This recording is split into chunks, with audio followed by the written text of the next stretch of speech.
mean, there's a real risk of a digital divide, and we know the risks there. We know many Kenyans won't be able to afford the internet, they won't have a smartphone, they won't be able to access it. And so there's a number of things that we think can help. So firstly is looking at regulation, and a real issue here is with all these innovations, how does a regulator keep up? And there's ways of doing that where you innovate literally in a small enclosed, they call it a sandbox, in a small space. You test it there, and then if it works, you mainstream it. Looking at tax issues, that's a really important thing. What we're really focused on actually is looking right at the most marginalized, disadvantaged people. So for example, we do a lot of cash transfers work with some of those most disadvantaged.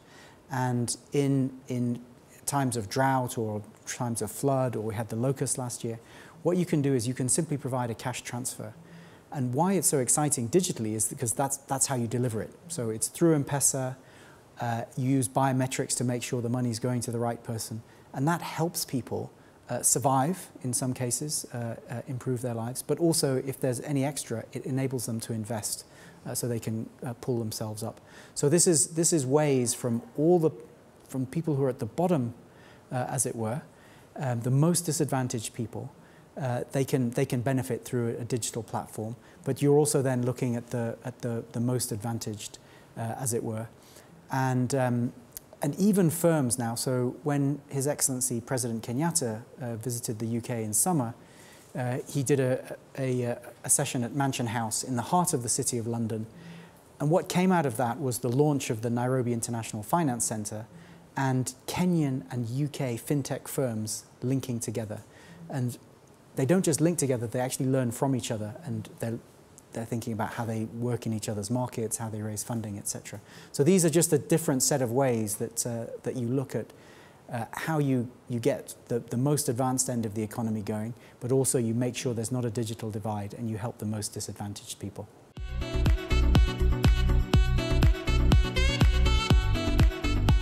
So we're very proud that as the UK government, we're hosting the Climate Summit this year. It's going to be in Glasgow, beginning of November and then through November. And there's a number of key things that I think will potentially really help countries like Kenya. It's a really pivotal moment. I mean, literally our Earth is calling for help. So there's a number of ways we think countries like Kenya can benefit. I think the first one is around green finance. We talked about that. There are a lot of people looking to invest in green solutions now. So whether it's for nature's, public-private partnerships for national parks, things like that, investments in carbon markets so that you can look at forests, for example. We're looking at green manufacturing.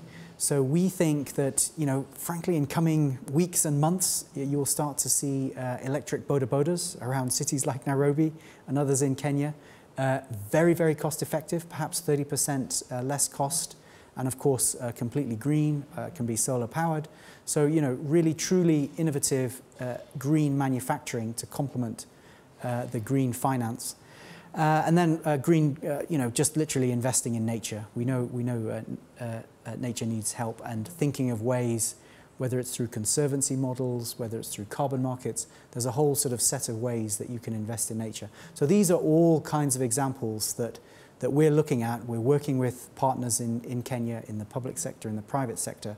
And we just think that Kenya has a great opportunity at the Climate Summit, not just to showcase all that amazing work that's been done so far, renewable energies, etc., but also to make a pitch to the rest of the world that Kenya is a really green, future-focused place, and it can leapfrog all those kinds of technologies that other countries have started to look at.